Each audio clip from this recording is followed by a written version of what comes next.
दोस्त आपने फिल्मों या जंगलों के वीडियो में कई बार देखा होगा कि दो सांप आपस में लड़ते हैं, फुफकारते हैं और कभी कभी एक दूसरों को काट भी लेते हैं। लेकिन क्या आपने कभी सोचा है, अगर दो जहरीले सांप गलती से या लड़ाई में एक दूसरे के डस ले तो क्या दोनों मर जाएंगे, या फिर उनमें से कोई बच पाए, या फिर कोई चमत्कारी नतीजा देखने को मिले। तो आइए आज इसके बारे में जानते हैं। अगर दो जहरीले सांप एक दूसरे को डस ले तो क्या होता है। पहले समझिए जहर होता क्या है। सांप के जहर को हम विष कहते हैं, जो उनके शरीर में एक विष ग्रंथि में बनता है। जब सांप किसी जानवर या इंसान को काटता है तो यह जहर उसके दांत से निकलकर शरीर में चला जाता है।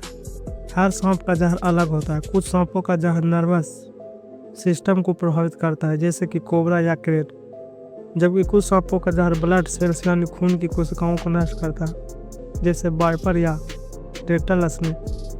यानी कि हर जहर की क्रिया अलग अलग होती है। अब सवाल यह है कि अगर ऐसे जहर किसी दूसरे सांप के शरीर में चला जाए तो क्या असर होगा। ज़्यादातर लोग सोचते हैं कि सांप एक दूसरे को देखकर हमेशा काट लेते हैं, लेकिन ऐसा नहीं है। असल में जब दो सांप आमने सामने आते हैं तो वो अक्सर इलाके या मादा सांप को लेकर लड़ाई करते हैं। इसमें वे एक दूसरे को काटते नहीं बल्कि लिपटते हैं और ताकत दिखाते हैं। इसे कॉम्बैट डांस कहते हैं। पर कभी कभी अगर दो अलग प्रजातियों के सांप आमने सामने आ जाए तो मामला सच में जानलेवा या लड़ाई में बदल जाता है। ऐसे में अगर एक दूसरे को काट भी ले तो फिर क्या होता है। ये बहुत दिलचस्प सवाल है। वैज्ञानिकों ने इस पर कई प्रयोग किए हैं। क्या सांप अपने जहर से मर सकता है। ये बहुत दिलचस्प सवाल है। वैज्ञानिकों ने इस पर कई प्रयोग किए हैं और इसका जवाब नहीं है। ज़्यादातर सांप अपने ही जहर से नहीं मरते, क्योंकि सांप के शरीर में ऐसा प्राकृतिक प्रोटीन और एंजाइम होते हैं जो उसके अपने जहर को न्यूट्रलाइज यानी बेअसर कर देते हैं। इसलिए अगर गलती से सांप खुद को काट भी ले तो उससे कुछ नहीं होता। अब सवाल यह है कि क्या वही बात दूसरे सांप पर भी लागू होता है। क्या एक सांप दूसरे जहरीले सांप के जहर से बच सकता है। यह निर्भर करता है कि वे दोनों एक ही प्रजाति के हैं या अलग प्रजाति के।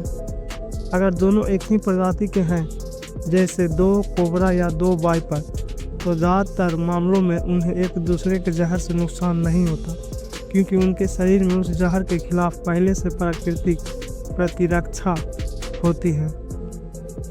यानी अगर एक कोबरा दूसरे कोबरा के काट ले तो उसका जहर असर नहीं करेगा या बहुत हल्का असर करेगा।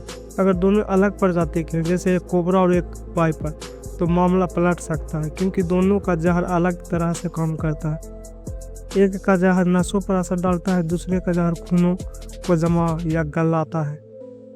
इसलिए अगर वाइपर ने कोबरा को काट लिया तो कोबरा को जहर का असर हो सकता है और वो मर भी सकता है। ऐसे ही अगर कोबरा ने वाइपर को काटा तो उसका जहर भी एक दूसरे पर जानलेवा साबित हो सकता है। अब जरा वैज्ञानिक तरीके से समझते हैं। सांपों के खून में कुछ खास प्रोटीन पाए जाते हैं, जिन्हें एंटीटॉक्सिन प्रोटीन कहा जाता है।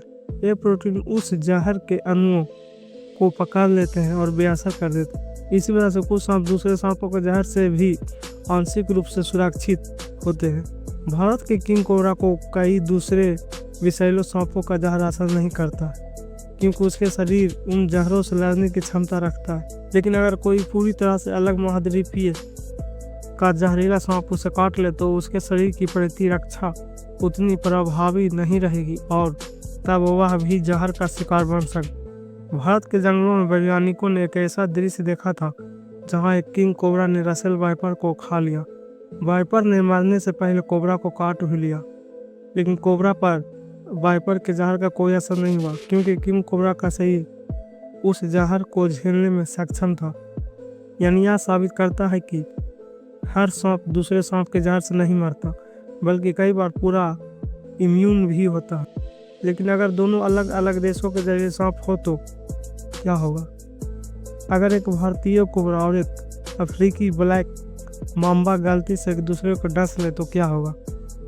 ऐसे में दोनों की मौत हो सकती है, क्योंकि दोनों के जहर की संरचना और असर बिल्कुल अलग है। उनके शरीर ने एक दूसरे के जहर को कभी पहचाना ही नहीं होता।